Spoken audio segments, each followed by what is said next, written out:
compañeros senadores, en las últimas semanas en la agenda política de nuestro país ha sido recurrente el tema de la cruzada contra el hambre.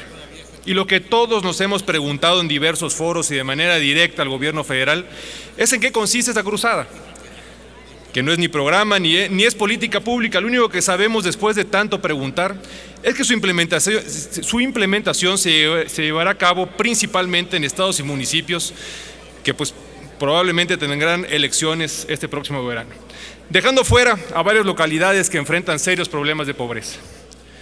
Cualquier política, programa o intención concernientes a sacar de la pobreza a nuestra población deben tener claros los mecanismos a través de los cuales se puede sacar adelante a la ciudadanía que vive en condiciones de pobreza. De acuerdo al último censo del INEGI de 2010, de los 19.5 millones de personas en pobreza alimentaria, 7.2 millones se ubicaban en las ciudades y 12.2 millones en las zonas rurales. Es decir, 6 de cada 10 habitantes en situación de pobreza alimentaria residen en el medio rural. No es fácil remontar este indicador en el campo, por lo complejo de la problemática. Pero si las actividades primarias representan el 42% del ingreso familiar, es importante promover proyectos productivos que estén destinados a impulsar las actividades económicas. De hecho, pues ayer escuchamos a la secretaria de Desarrollo Social comentar de manera insistente sobre el tema de la activación productiva en el campo. Todo esto para que permitan a la población rural encontrar las condiciones que los saquen de manera definitiva de la pobreza.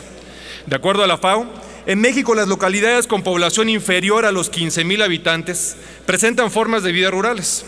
Esto significa que más de 38 millones de personas, es decir, el 37% del total nacional, se dedica a actividades relacionadas con el sector primario.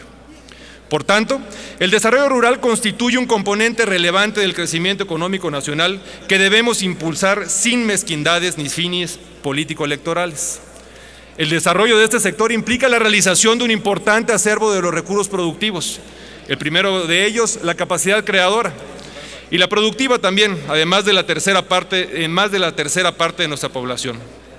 Las mejores de los índices de nutrición, educación, salud, vivienda y acceso a servicios, así como el dinamismo económico del campo, constituyen estímulos a la realización del potencial productivo de la población rural, generando un círculo virtuoso así de progreso y crecimiento productivo que puede mejorar significativamente las condiciones de vida en amplias zonas del país.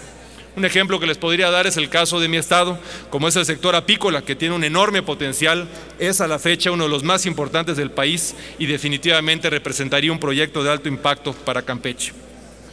Por ello, una de las maneras en las que se puede trabajar para revertir esta situación es a través de la concurrencia de recursos estatales y federales, así como de la priorización que por estado y región pueda hacerse de los distintos proyectos productivos. Actualmente existe la modalidad de la concurrencia de recursos federales y estatales para determinados programas de la SAGARPA, que están dirigidos a apoyar proyectos productivos del sector primario.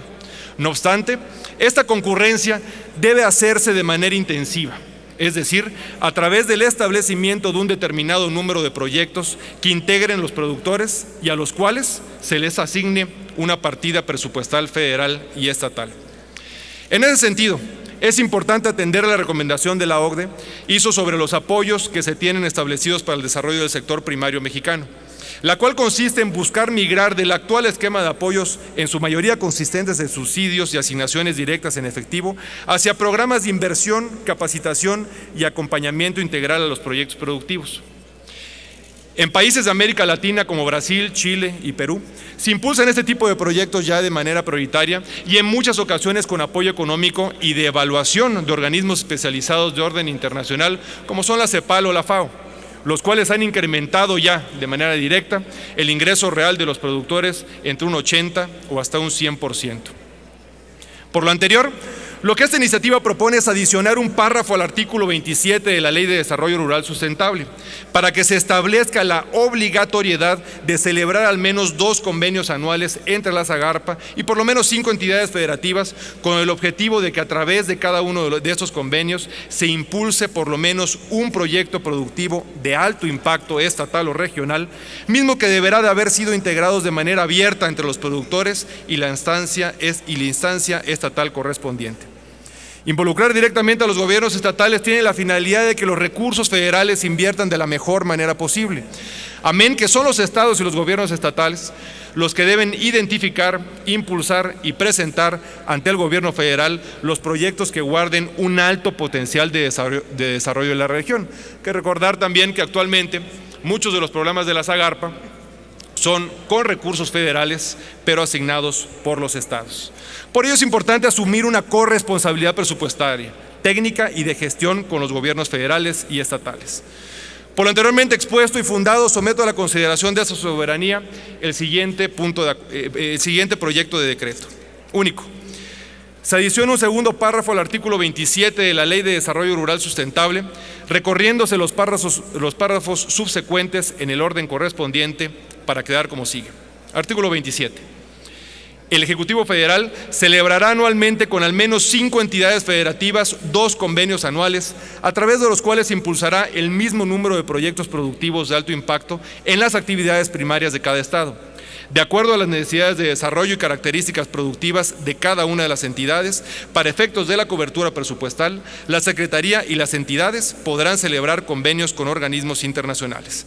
Como transitorio único, termina con el presente decreto, entrará en vigor al día siguiente de su publicación.